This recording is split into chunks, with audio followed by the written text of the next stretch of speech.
Hey, what's good, y'all? I hope y'all are doing well. Today, we're going to be working on a mini diorama for this guy. So, let's get it cracking.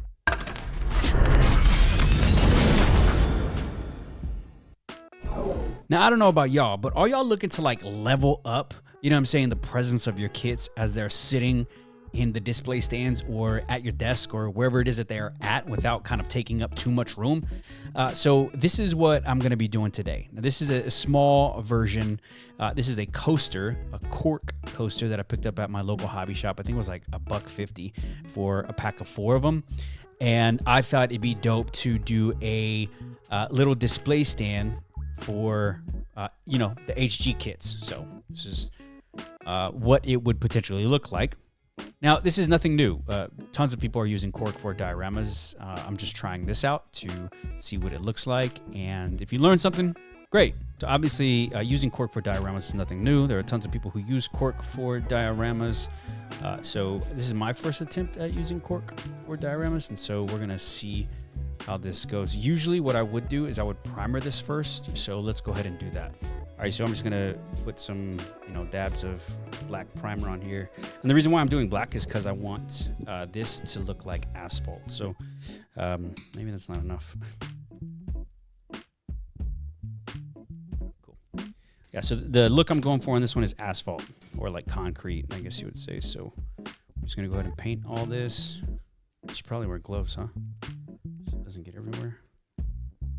Too late. You know what I'm saying? We risk it for the biscuit. We out here acting crazy around here. Other than that, I hope you guys are having a great day. If you've done any diorama... Oh, look. See, it's already on my thumb. If you've done any diorama work, definitely hit me up. I'd love to check it out. If you guys don't follow me on Instagram, that's where I post the majority of kind of my process, my whips, kind of anything that I'm getting into. Mainly, stuff, not just like snaps that I'm doing or paint jobs or whatever. But also the journey. I do a lot of not just updating you guys with kind of what I'm doing as far as Gunpla is concerned, but also all the things that I'm learning in the community. So if you don't follow me on Instagram, go ahead and do that, because that'll keep you, updated with everything that I'm doing in regards to builds and competitions. You know what I mean? If you guys watched that other competition video with the Dioramas and the Strike launcher sword strike Gundam, there's more competitions coming up this year as well, so definitely excited about that.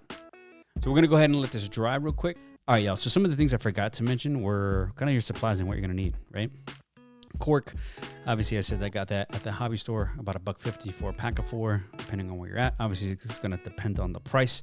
Got a couple of paintbrushes as well on the side that I'm gonna be using today, and then I got some Vallejo paint that I picked up at the hobby store as well. Some primer. So black primer because I'm going with asphalt. I got a German gray because I'm going to be doing asphalt. So I'm going to start with the darker color. I'm going to work my way through the other colors and make, lighter tones as I get closer to the last coat, if you will. Then I got some water and some more water to one for diluting and then one for cleaning the brush. So I think it's pretty cheap. Obviously some of this stuff, because I've already been kind of exploring the painting route, is already here at home, so I didn't really have to buy too much. Really the only thing I bought was like paintbrushes and this guy, so it wasn't too bad. So totally up to you. But it doesn't cost a lot. I think it's like 3, 6, 9, 12. Maybe this was $5, so 5 plus 12, $17 plus the brushes was maybe $10, right? So plus 10, then plus 4, and you got yourself some paints and stuff for a little diorama. So now what I'm gonna do is I'm gonna go ahead and paint this with that German gray. I added German gray, but because that German gray is really dark, I added a drop of white. So I think it was like 3-to-2 ratio. So 3 drops of German gray, 1 drop of white, and then I added a drop of water to dilute it a little bit, so I can have more to work with. So here, Now, I like the way that black's coming through, you know, the original primer. So I'm going to leave some of that. This can be up to, you know, at your discretion, how much you want to put. I always go with the rule of thumb that you can always add more. You can never take any out. Now, I don't know how universal that is, but it's helped me. Whenever I'm painting, I'm like, hey, yo, I'd rather add a little bit at a time. You know what I'm saying? Than like going heavy-handed, because then, you know, it can mess up the whole thing. And then I have to either start over or I have to use something to get rid of my mistakes, and then I have to come back to it, and then that's a whole nother process in itself too. So now this isn't completely dry yet, but that's gonna be okay. I'm not too worried about it. I don't know if you guys can hear Danger's son in the back. He's starting to wake up from his nap, so I got to kind of make this snappy. So I'm going to go ahead and add some more, 2 drops of German gray, and then I'm going to add actually 2 drops of white, 50-50 split on them, and then I'm going to add a few drops of water, 2, 3. And then again, you can do this at your discretion, right? So like you're mixing the paint. Mixing the paint. Oh, you can't see it. My hand's in the way. But you're mixing the paint. Once you start mixing that paint with that toothpick. Oh, I forgot. You can get toothpicks. I'm sure you have that around the house. But you mix the paint, and then you can see the color. And you're like, yeah, I like that color. Nah, I don't like that color. So you add a little bit more black if you want it darker. You add a little bit more white if you want it lighter. Yes, you know. Usually, to be honest with you, I don't really count ratios whenever I'm working on dioramas unless I'm prepping for... It's not even that serious, to be honest with you. I was gonna say unless I'm prepping for competitions, but that didn't happen in this last competition. I just kind of looked at it and I was like, yeah, I like that. Let's keep going. So now what I'm gonna do is I'm gonna add some gray. I'm kind of just spreading it around. I'm not being too precise as far as layers concerned. I just want some of that layer to come through. Oh, I forgot to primer this one. We were taking a break. You guys were getting the snacky snacks, running them errands, or just waiting for the next part. I'm gonna get too crazy with this. Cool. So now I have the third layer, which is a little bit lighter than the other one. Better rinse this real quick. And then what I'm gonna do is I'm actually gonna use that same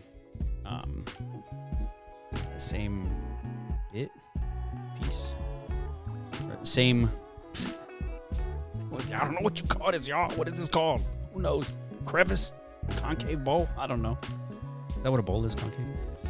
So I'm gonna go ahead and Danger Wife's laughing at my hilariousness.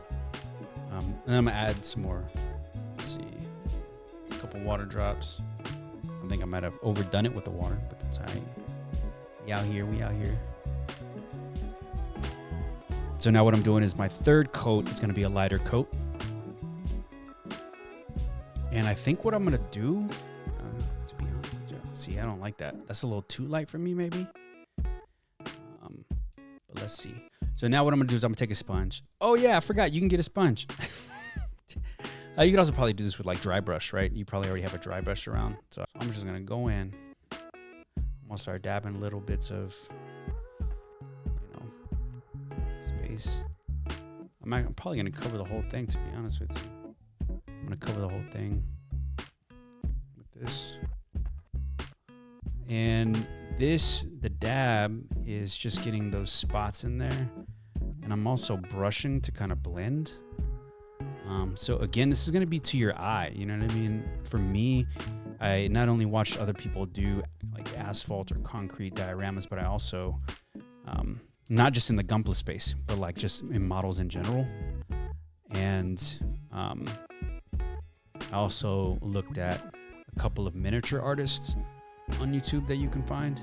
Those guys do, I mean, just crazy work. So here.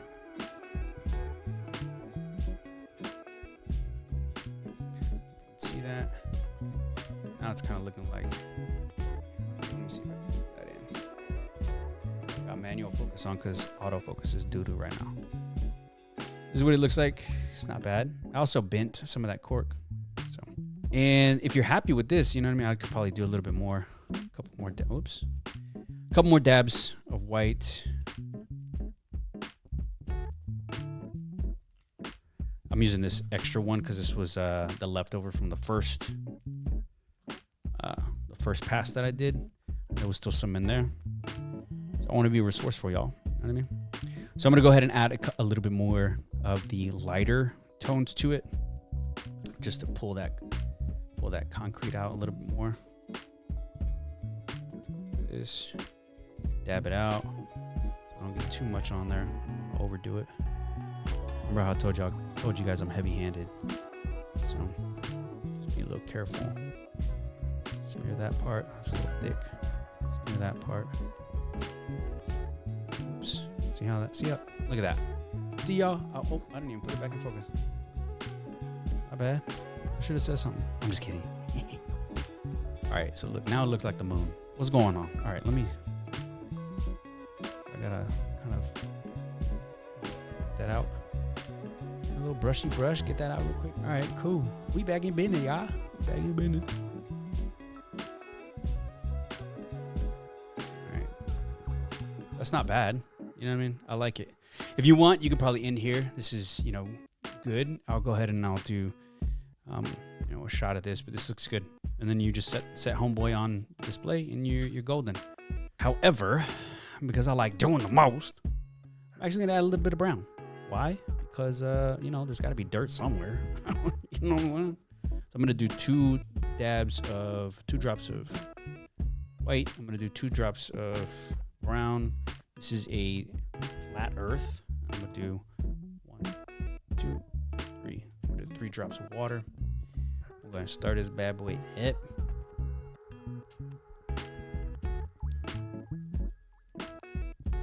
Like this, like this, like this. Y'all remember that song? Y'all remember that song, huh? Probably not, huh? Depending on how old you are.